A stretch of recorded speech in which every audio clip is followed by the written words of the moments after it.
Welcome to this latest edition of our Workbench blog and all the news, updates and modelling exclusives from the fascinating world of Airfix. We're delighted to be in a position to confirm that for the next two editions of Workbench, the focus of our attentions will to be exclusively related to one of the headline new tooling announcements made to the current 2025 range, as we take this opportunity to introduce you to our new Westland Wessex kit in 1/72nd scale. In this first blog, we will be spending some time with the talented product designer who brought us this fabulous kit, and as this was his first helicopter design project, you can be sure we have much to ask him.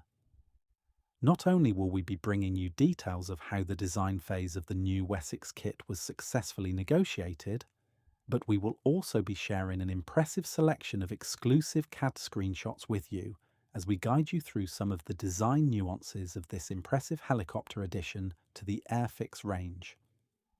In the follow-up edition scheduled for next weekend, we will be looking a little more closely at the history of the Westland Wessex in British military service, paying particular attention to the details behind the three scheme options included with this new kit, which is now scheduled for arrival in our warehouse at the end of this month or beginning of next. It's time for liftoff with our fortnight of impending Westland Wessex kit new model, tooling introductions, going solo on an Airfix helicopter kit.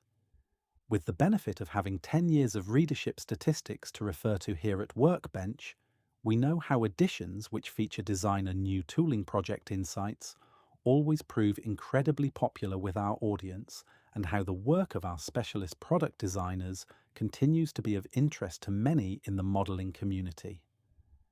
That being the case, we're delighted to be in a position to bring you the latest instalment in this series and details behind one of the highlight new tooling additions to the 2025 Airfix range, the Westland Wessex helicopter.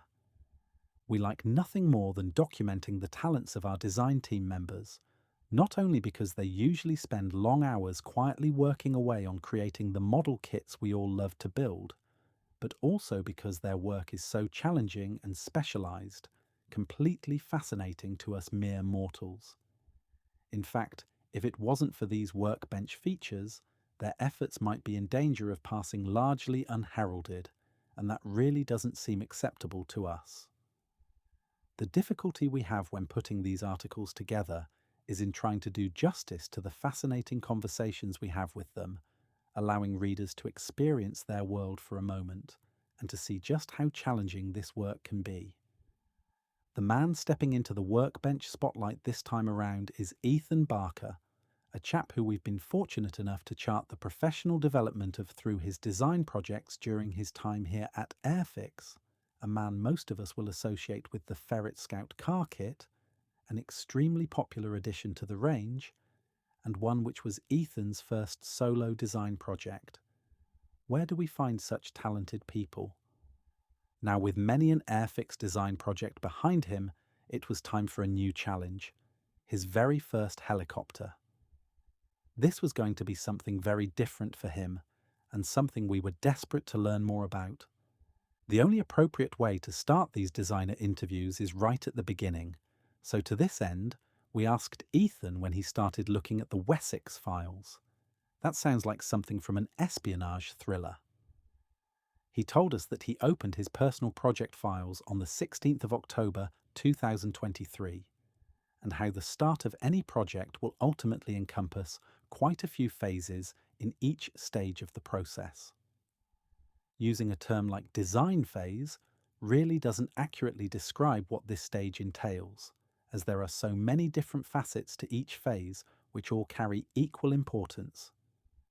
Obviously, opening the files and laying down the first design elements of any project is significant for its designer, and will be the start of many hours spent toiling with shapes, curves, undercuts, and draft angles. All the usual challenges a designer faces every day and with every project. When they approach the end of any project, marketing renders, 3D printed parts, prototyping, tooling layout guides, and tooling finessing will all need to be successfully negotiated before a single component test frame can be produced, and even then, there will still be much work to do. With regard to work remaining on the Wessex project, Ethan told us that this particular helicopter design ship had already sailed for him, and how he has long since moved on to other projects. The CAD stage was completed in April 2024, and the work laying out the tooling plan was submitted the following month. Full tooling sign-off for the project was granted in January this year, but Ethan did stress that all the time these different stages were being negotiated, how he will always have other projects progressing in the background, and he will still have test assembly responsibilities to negotiate. To scan, or not to scan, that is the design question. Workbench readers have become accustomed to seeing new tooling projects supported by highly detailed LiDAR scan file images, and Ethan confirmed that he did have access to this information at the start of the Wessex project.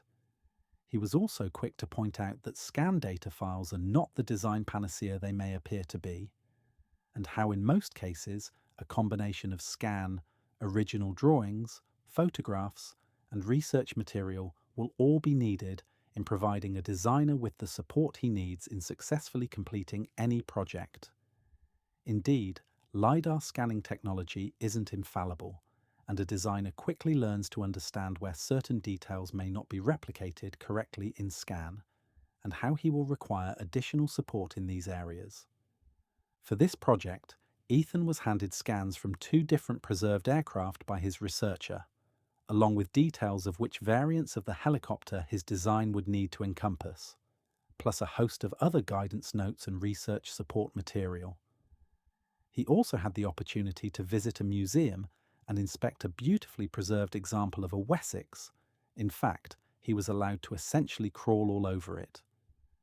By that stage, he already had a clear idea of what he was hoping to achieve with the project and had considered which details might prove to be the most challenging.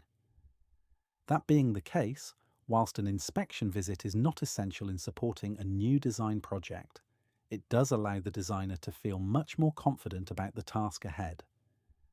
During his visit, Ethan was able to take hundreds of reference photographs, paying particular attention to areas underneath the Wessex where lots of detail was hidden from the prying gaze of the LiDAR scanner, and inside the cabin area, detail which he thought would be crucial to the success of the finished kit. Any aspect of the helicopter's design which he thought might require additional support during the kit design phase was photographed from multiple angles, and references regarding panel fit and the general lining up of components all attracted Ethan's interest on the day. He also went to some lengths in questioning the custodians of the aircraft he was inspecting to ask if there were any non-standard features on the airframe or any areas they needed to modify or refabricate prior to the aircraft going on display, as all these details would have to be addressed during the design phase. In summary, detail and the fit assembly of individual parts on the real aircraft would have to be replicated in scale, so Ethan needed to be sure that he obtained as much reference material as he could during his visit. As this was Ethan's first helicopter project, we wanted to ask him how different a task this proved to be from projects he had completed previously, and whether he enjoyed the challenge. Ethan described how the Wessex project was different in so many ways to what he had undertaken previously, but how it was an enjoyable challenge and how he was excited to see what he could achieve. With things like a tank or an aircraft, scan data provides much of the reassurance a designer needs in getting all his angles correct, be that the sweep of an aircraft wing or the angle of a tank's glacis plate. On a helicopter, it's all about complex curves and shapes, with so many features, access panels, and interior detailing to include that it can be a little daunting at first. Ethan had been present when one of his design colleagues worked so successfully on replicating the Sea King in 1/48th scale, and was impressed by the levels of detail he had managed to successfully incorporate into that design. Ethan's intention at the outset of this project was to try and incorporate similar levels of detail, but in this smaller scale, and even though he knew he would be setting even higher industry standards and raising his workload significantly, the thought, why not? From the outset, he knew where his many challenges would be. Trying to replicate all this detail in the smaller 1/72nd scale was going to be a challenge in itself, but he knew that the rotor blade detail, rotor head and interior detailing were all going to pose significant challenges from a design perspective, but would ultimately be crucial to the modeler enjoyment of the finished kit. Ethan said how there was a lot going on in some very small spaces, and how all his design experience would be needed if he was to create something close to what he was hoping to achieve. From a designer's perspective, it's not just about replicating features of the Wessex accurately, he also has to consider if the breakdown of those parts can be engineered in such a way that they don't foul during the manufacturing process and are robust enough to withstand the forces applied during production and are strong enough to support the weight of the finished model. There really are so many things to be considered. Ethan told us that the rotor head and blade fold detail proved particularly challenging for him to design, as did the design of the main undercarriage legs, which he actually described as being pretty horrible to work with. Knowing strength would be an issue with these parts, he wanted to design these as individual units for rigidity, but how the angles fought him at every step of the way, but left him with a real sense of achievement when he managed to work out the solution. Ultimately, it's all about making the kit components accurate, but without them being either too difficult to manufacture tool or too complicated, challenging for the modeler to assemble. Ethan is always good for a design one-liner or two, and he didn't disappoint this time. He described how designing in CAD could be described as being theoretical, but how building the resultant kit is physical, but how you have to embrace both at all times. Taking individual aspects of the design for special challenge mention, Ethan told us that the rotor fold mechanism, folding tail design, interior detailing, main undercarriage legs, and nose section detailing all provided more than the odd design head-scratching moment, with all requiring quite a lot of effort, along with some concept testing and design revisiting. He described how it was sometimes a case of attempting to see just how far you could push the plastic, challenging the current parameters of what the injection molding industry is capable of, and all in the name of a new model kit tooling. In summary, Ethan told us that the parts of the Wessex kit's design he thought would be difficult to work with did turn out to be difficult, and how unsuspected challenges cropped up regularly along the way. Some aspects of the work proved to be more challenging than anticipated, whilst others were relatively easy to overcome, but how in all such instances, the bigger the challenge, the greater the achievement when you overcome it. There's always a way. Robust research is always the key to success here, as this will normally highlight where potential problems may lie, but also often show the way to overcome them. From a professional perspective, working closely with the toolmaker to push the boundaries of technology lead to the production of a more accurate kit and new benchmarks in kit production, which can benefit the hobby as a whole. Every gained experience in overcoming a problem will benefit all future projects as the hobby continues to advance and improve, as does a designer's experience. The devil is always in the detail. We next asked Ethan if he had any designing difficulties with the Wessex, and if anything had him diving back into CAD to alter or modify at a later stage. He told us that the interior detail proved to be incredibly challenging, with one section in particular proving to be a real headache. He brought up a picture of the interior of the Wessex he was allowed to inspect, and showed us the stepped area between the cockpit and main cabin, pointing out an angled section which appeared to be the lower housing for the pilot's center console. Having set himself the challenge of replicating as much interior detail as possible, he found this a particularly difficult detail to design, not just the shape and detail of the feature, but how it interacted with other components around it, and how they could all be designed to fit together in kit form, but without creating either manufacturing or modular assembly issues. Ethan described how there were just too many different points of contact when initially designing these parts, and how he needed to produce them as 3D printed components to fine-tune his design, addressing any fit issues and improving tolerances between individual parts. Replicating detail for production as a scale model kit is always something of a compromise, a trade-off between the finesse of such detail, the number of parts required, the ability to manufacture efficiently, and modular enjoyment chucks over complication, with the balance being tricky to negotiate and often open to some interpretation.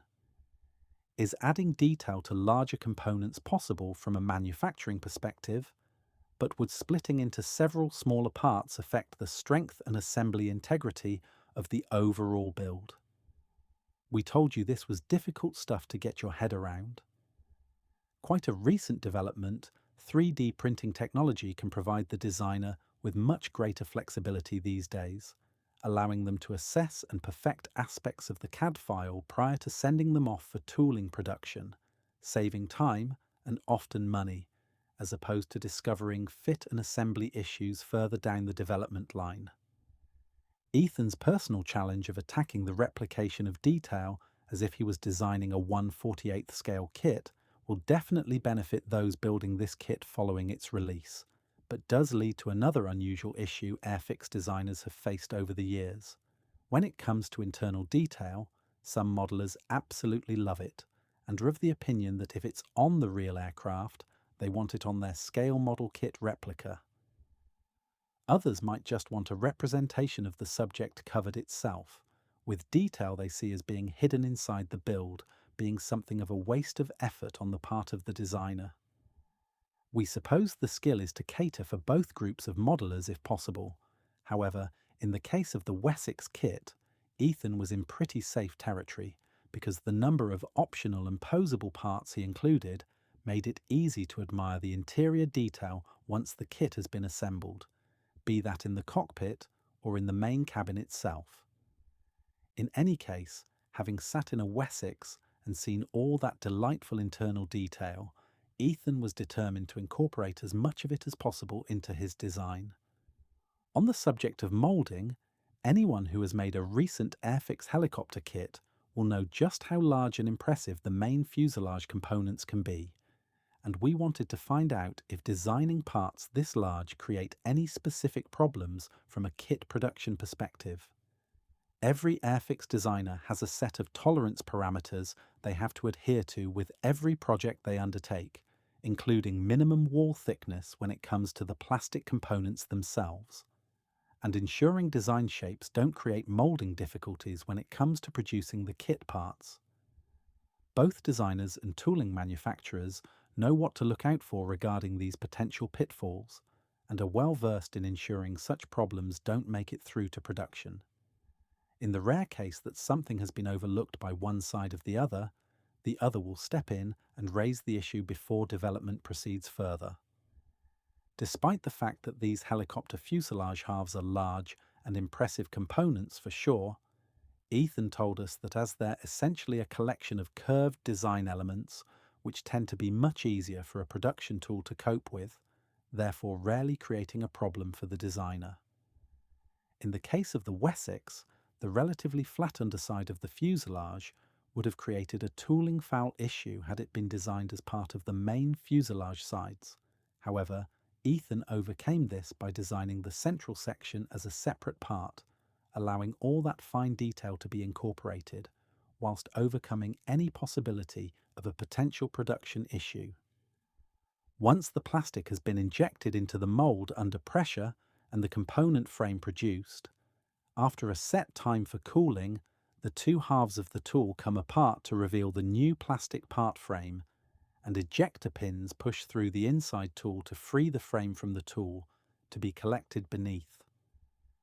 If a design had inadvertently included an inaccurate section of tooling design, the frame may become difficult to eject or even stuck in the tool, something which must be avoided at all costs in this highly automated process, and therefore a major concern throughout the design phase of any new project.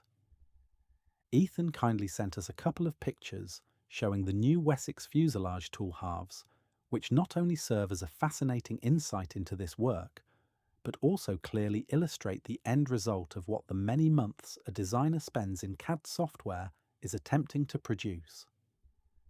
Really impressive pieces of engineering, these tools will probably be used hundreds of thousands of times over the years to produce kit components for the modelling world to enjoy. With regard to ejecting the part frames from the tooling following the injection process, Ethan tried to describe the difficulties designers and tooling manufacturers face with this important aspect of design by likening it to opening an Airfix kit box. Sometimes, when you open the box of a new kit, it can be a little difficult, as there can be a little resistance when attempting to lift the lid. This is because both are the same shape, with just a very small size difference between the two over their full height. If the box being opened was shaped like a pyramid, once you break the bond between the two, there is no resistance whatsoever, and the lid will lift straight off with no trouble at all. Essentially, this entire process is a little bit of a trade-off between detail and accuracy, tooling moldability and ease of assembly.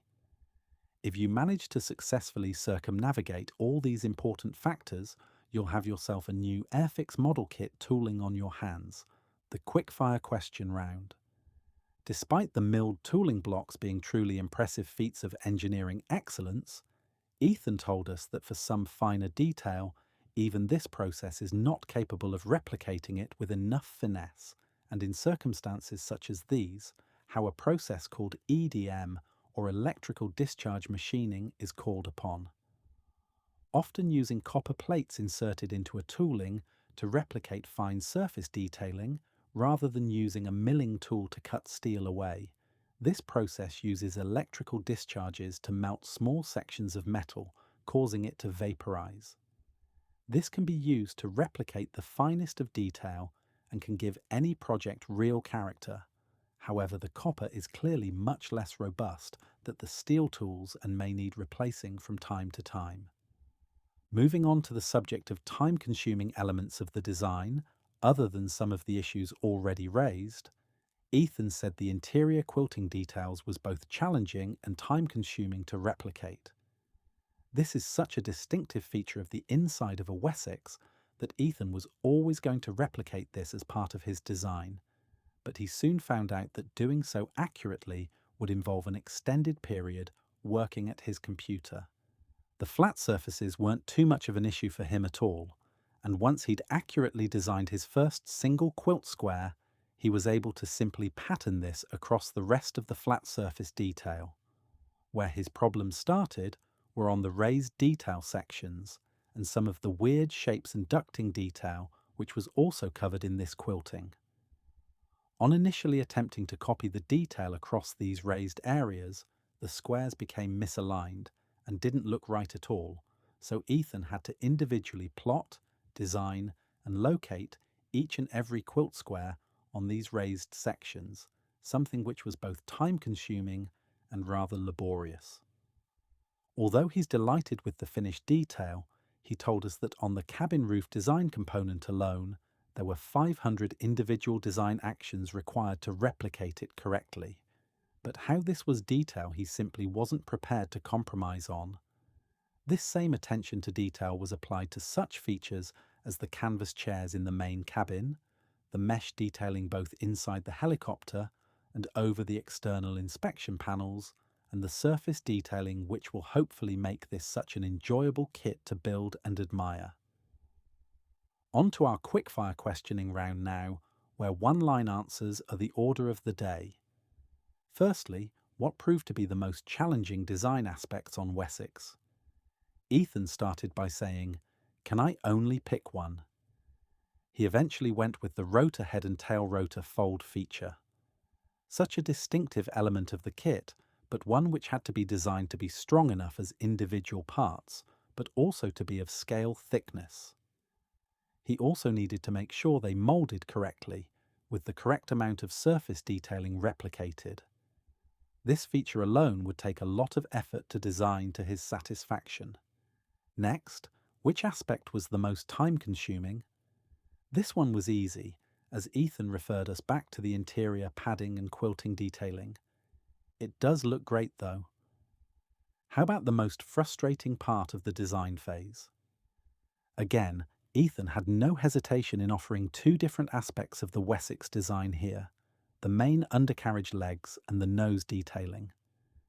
We have already covered the main gear legs, which were just very difficult to design full stop, but the nose detailing also caused Ethan a headache or two.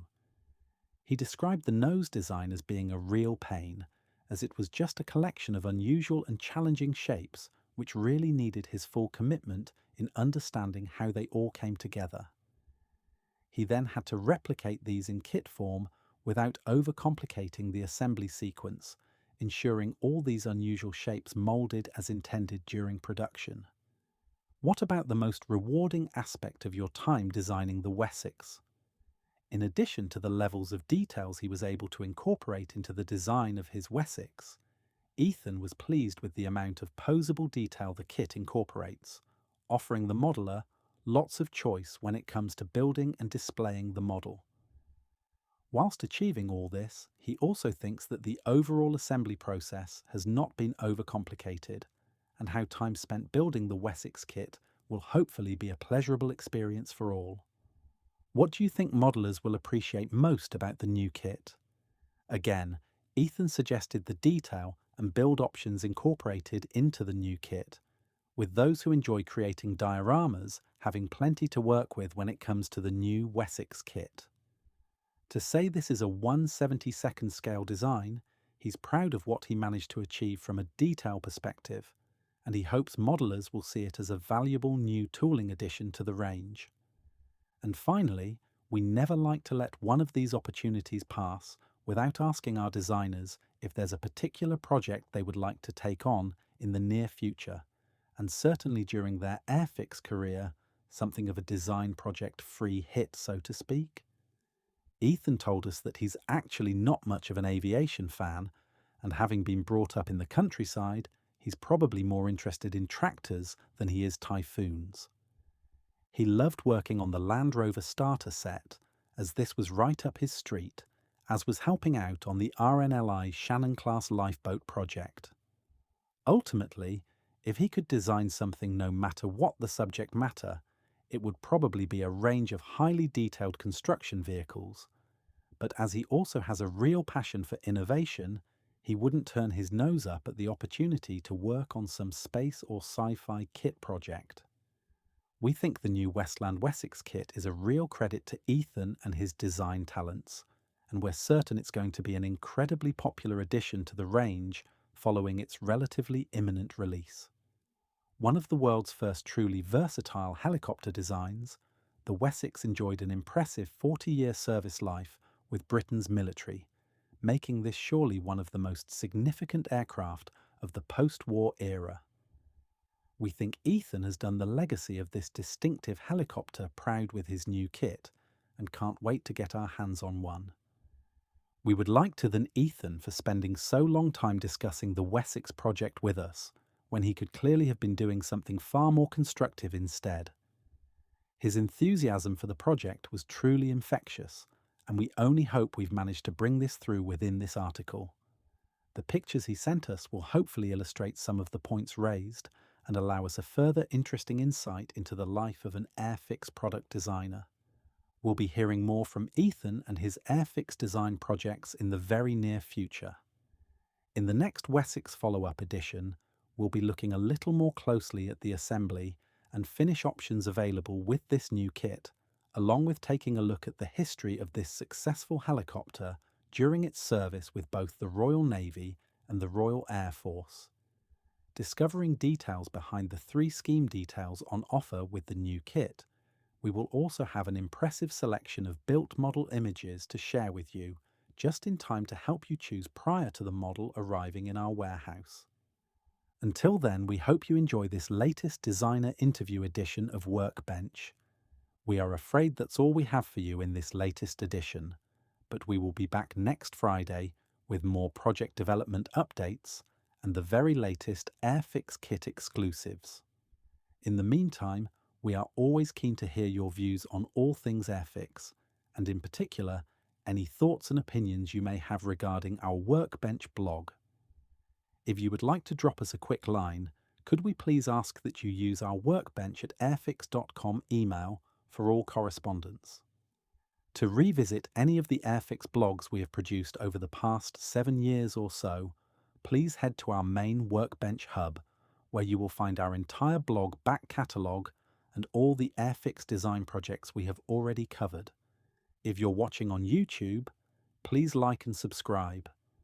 If you're listening on Spotify, feel free to follow and rate us 5 stars if you've enjoyed.